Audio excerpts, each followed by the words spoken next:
welcome. Thank you Hi. for joining us again. I am here with Haden Interactive, Rosie and Rebecca Haden.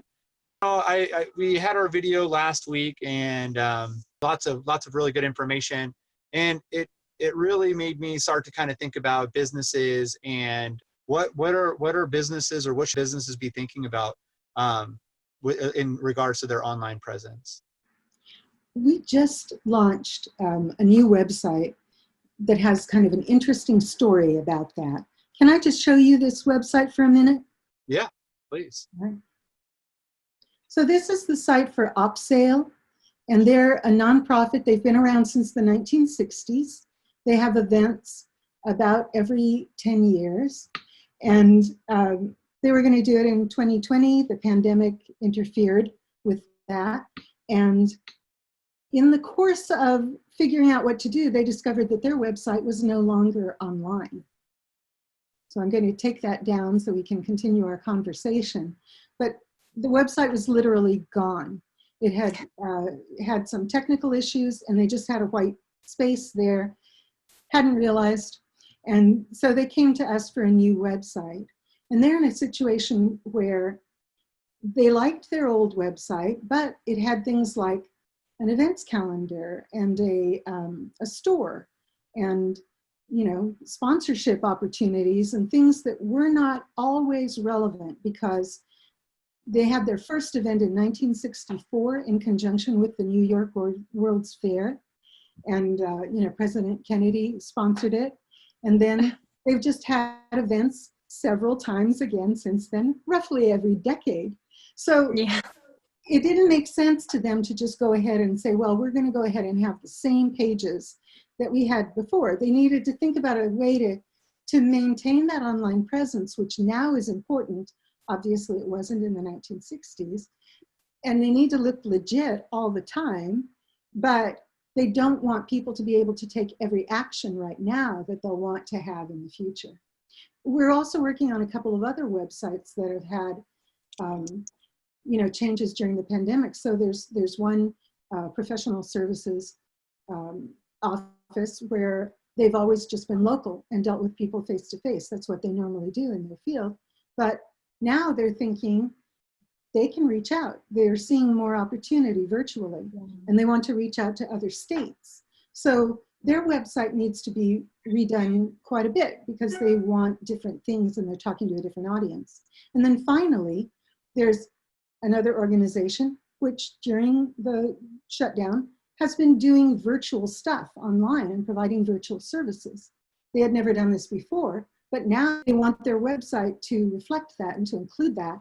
They've been making just little changes to their site on the fly for years without ever reorganizing it. And when they sat down to think about how should we include our streaming stuff now, they realized that they have kind of a Frankenstein's monster of a website. It's not organized usefully anymore.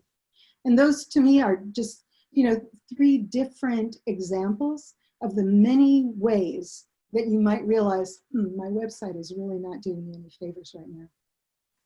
And so is the web presence, that online presence, really only important for really big companies then, like ones that have been around since, Kennedy was president, or that are looking to grow? I mean, who's really concerned about, when should they be concerned about their online presence? I mean, really, you should be concerned about it all the time if you're a business now. Like, people look for information about what you do all the time, and people are looking for you if they already know about you. And so your site should be prepared for both of those situations. And it's hard to remember that when you're in your office all day or in your building, whatever it is that you're in.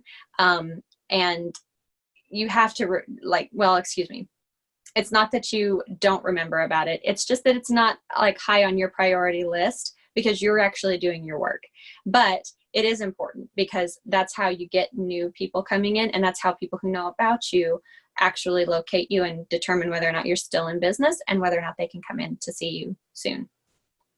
So if I'm a smaller company, how do I even find out what my online presence is? Like, is there a measurement for, oh, look, I have 70% of presence? I mean, how does a small business or medium business find out what their true presence is?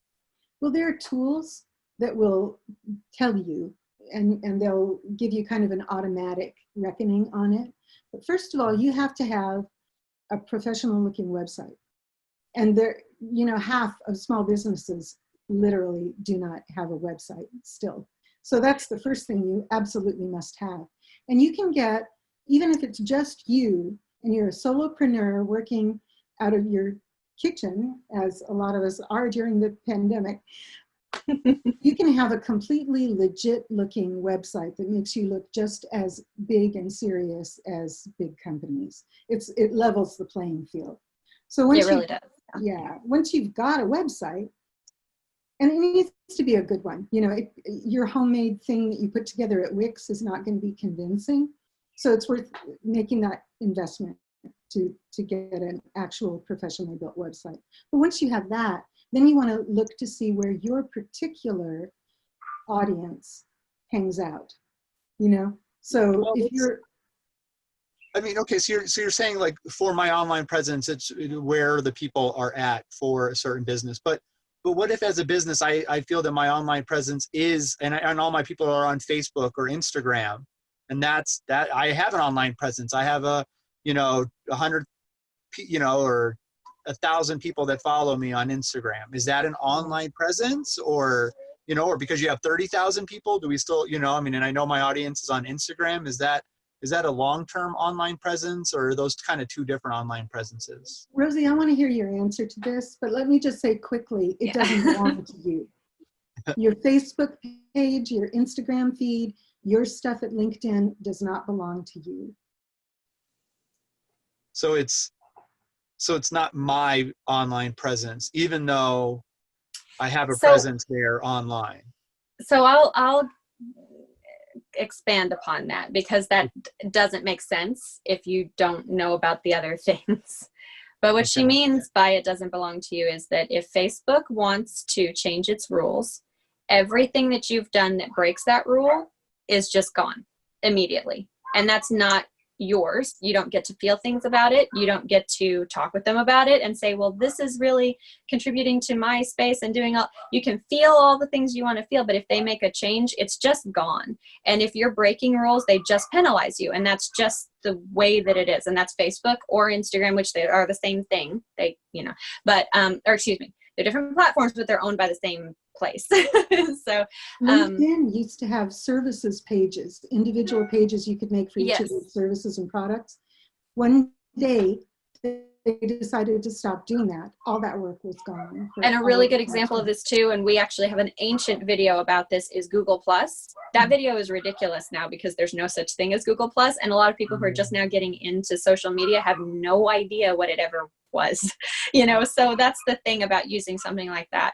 And it doesn't mean that, it's not valuable to you. Of course it's valuable to you, and don't feel like you shouldn't work on it. Of course you should work on it, but there's going to be a way for you to work on your presence and your community in that space, and also work on your branding and whatever it is that you're trying to do. I'm not saying that everybody who is on Instagram is like an influencer, therefore, it's not like that. There's lots of stuff going on Instagram, and there's lots of stuff happening at Facebook and Twitter. All of the social media channels are very important. You absolutely need to have a presence there, but they shouldn't be the place where you put all of your, don't put all your eggs there, because you don't actually have control over anything that goes on there. You get to participate in it the same way that Google, like the search engine results page, you're participating in that. You do not have control, and they change things all the time. So if you can, you should have a space that you have a little bit more control over, so that when changes happen, you still can talk to your community in the same manner or with the same types of things, and not be breaking any rules, and nobody will come in and just kind of take the rug out from underneath you. Rebecca, you had mentioned earlier about some tools to determine what a business's online presence is. Would our strategy document be one of those tools that a person could utilize to find out where they're at? And is that what you do during our strategy document? I definitely do use some of those tools, but those automated tools just give you very limited information because it's software. You know, it's not a human being actually looking to see. So they're a starting point, but especially if you don't have a lot of experience with SEO and online presence and online marketing and so on, then they're giving you very limited information. And you probably wouldn't want to go and use that many automated tools and try to synthesize all of that information. The strategy document is, you know, human experts looking at a lot of information and synthesizing it into useful, actionable stuff. Yeah, and in addition to that, after we get some information, after we find things inside of your analytics, then we can help put together a strategy for what to do next, because you can use automated tools and they'll just tell you what's missing, but that doesn't mean that you're going to know how to put all the pieces back into the spots that it identifies as missing, whatever data or whatever connection or whatever it is, you know, that it says that you need. No, that makes sense. Thank you. I mean, because I think for me, you know, even as I don't know much about cars, but if I have a check engine light, I can go to AutoZone or a mechanic place and they'll tell me what it is, but that doesn't mean I'm getting any closer to actually making a repair now that I know what the problem is. So, okay. You know, and in line with that, I kind of have a question about, right now, a lot of people are relaunching their websites, or maybe even kind of taking the time to redesign them. Or in some cases, first time. Some people first time getting in. That's definitely big. So that's, at least if they're getting on there for the first time, we know that they're starting to build their online presence. What about if they're relaunching it or redesigning it? Does that hurt their online presence, or does it improve it? I mean, are there times that it does hurt, or does, you know, can you tell me a little bit more about maybe people that are going through that and online presence with some of those changes? Yeah, I'd like to go first, if that's okay. Just because I know that, you know, Rebecca, you're going to have a really good answer for how things work if you fix them. But I do want to point out that if you had a professional site done and then you're going in after COVID-19 and you're trying to do it yourself, it's possible that you could hurt yourself. You could go in there and remove everything that a professional person set up for you as far as your meta descriptions and your content, everything, and just say, we're open, and remove all of the stuff that's important. You could go in and maybe do a rant that's political on accident, you know, in there. And because you're trying to think of what to put in there and you're thinking, oh, my patrons would like to hear me say this. There's all kinds of ways that you could hurt it, but you don't have to. Like, making changes does not mean that it will get hurt, but there are definitely ways that you can hurt it if you're not careful. But okay, I'll go ahead and let you go. You know, well, we had a client once who went in trying to make changes and they completely deleted their homepage. That hurts you. You shouldn't do that. You know. Yeah, that's not a good online presence without a homepage. Yeah. No, exactly. Yeah, but go ahead, Rebecca. I just wanted to make sure that was in there. I'm glad you mentioned that, because I wasn't even thinking about that. But that's true. Yeah. You can completely mess up your website. Yeah. But let's assume that you don't. And that what you do is to actually improve it, to make a new site architecture that works better for your current and future business, that you know, optimize your content, or you do better things and you actually improve it. That's going to be a benefit. The only case where you would expect to see a drop, which you then have to make up, is if you change your domain. Yeah. Okay. So if OpSale had decided, you know, they've been opsale.org since the beginning of the internet, but now they want to be opsale.com, they're going to see a drop and they have to work their way back up. And that can take, we've seen it take 6 months. Yeah.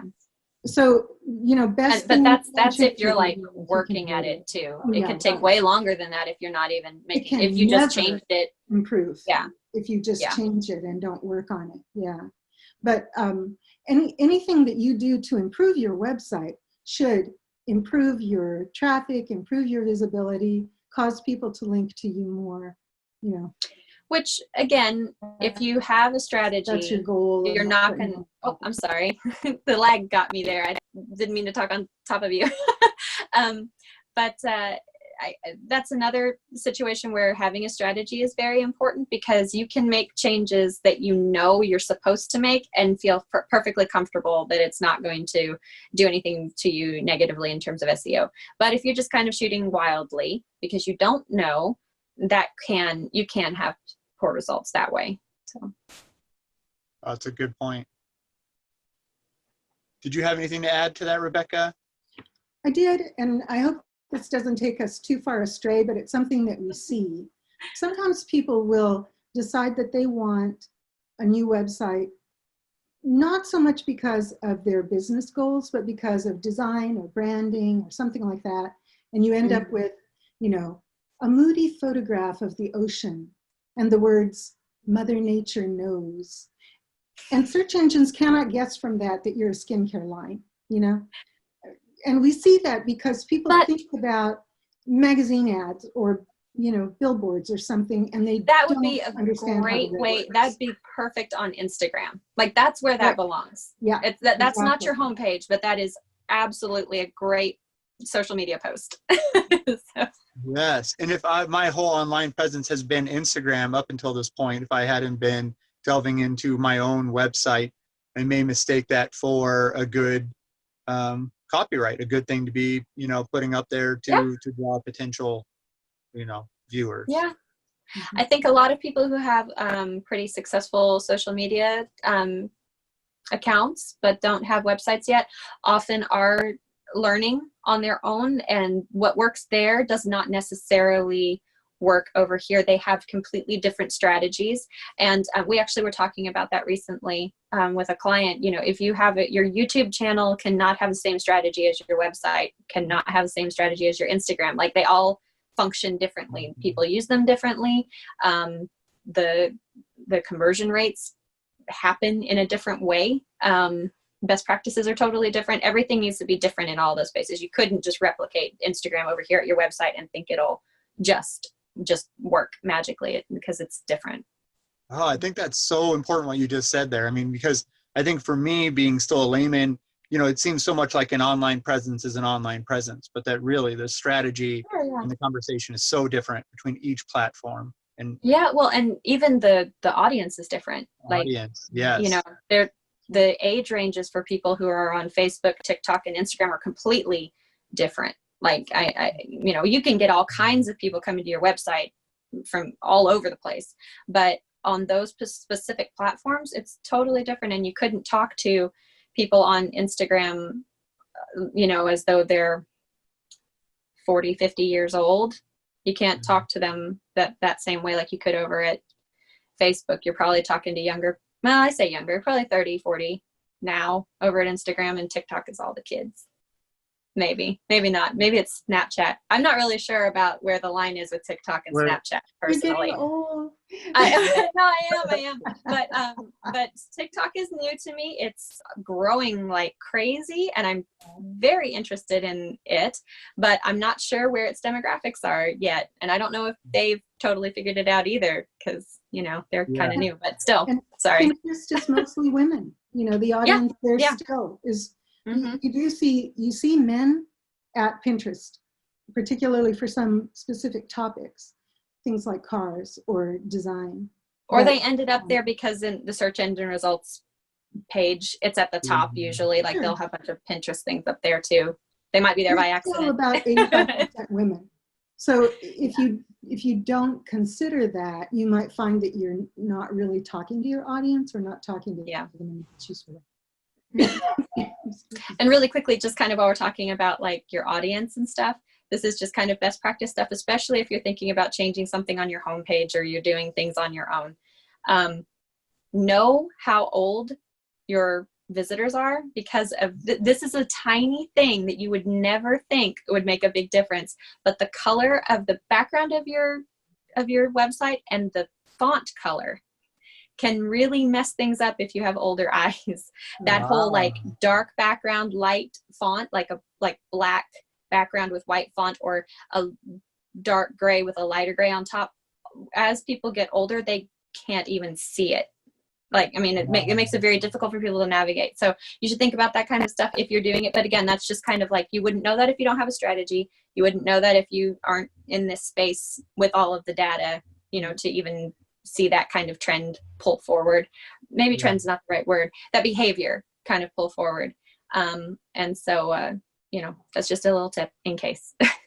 No, that's great. And, you know, and kind of on that kind of tip part and wrapping up our talk today is, would there be any advice, and I may be simplifying this, but for online presence that you could give? I don't know if it would be different for a small business, like those or when I say small, I mean those people from, you know, Instagram or Facebook, or people who are building up their online presence and are just getting into building their own website, or, you know, starting, or maybe even medium or large size, knowing that online presence is so different for each one of them. Is there one tip that would kind of blanket for everybody about your online presence, or is it something that's very specific to each client? Well, here's the thing.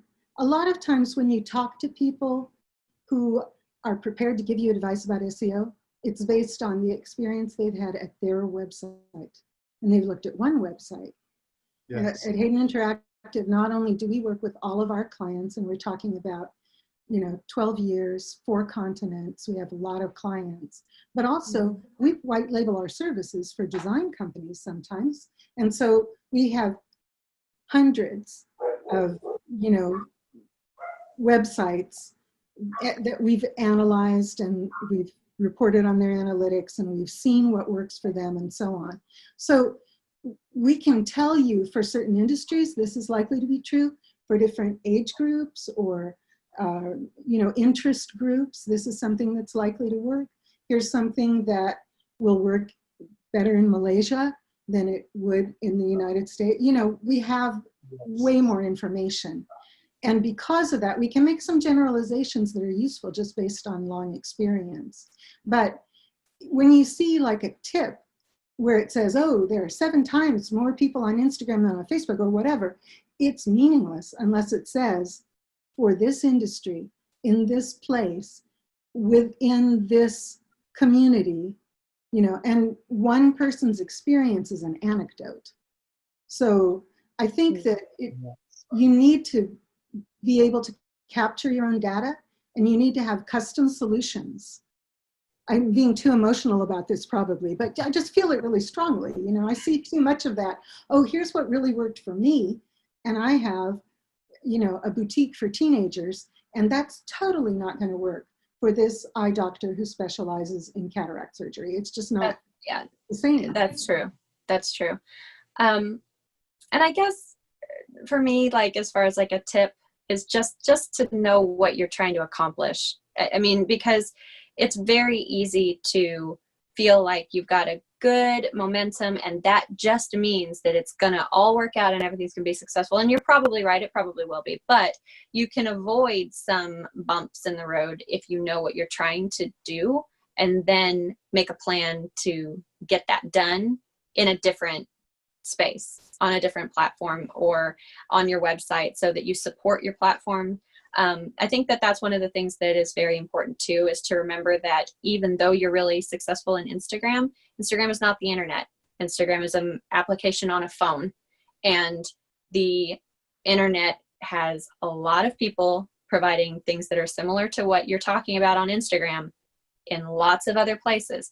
They may offer up your posts in the results page, but that doesn't mean that yours the only one that's in there. You know, I mean, you're going to be in there with a lot of other people, and they'll have websites that people can go to, and they can read more about what's happening or what they're interested in, or even get details that you don't have any space for in Instagram. And one more thing, I know there are things like Linktree. I know you can swipe up for stories. I know all of that kind of stuff, but Instagram is not really made for people to dive deeper into the details. It's made for people to look at stuff and feel things that are good about what they're looking at, and enjoy following people's stories. That's what it's made for. If you want to be able to give people good information about what you're doing, things you're using, whatever it may be, I mean, or even just your company, you need to have a place to send them where they can go and actually read about it, because you can't fit it all in that tiny little description box. And not everybody's going to even open it up to read everything in there.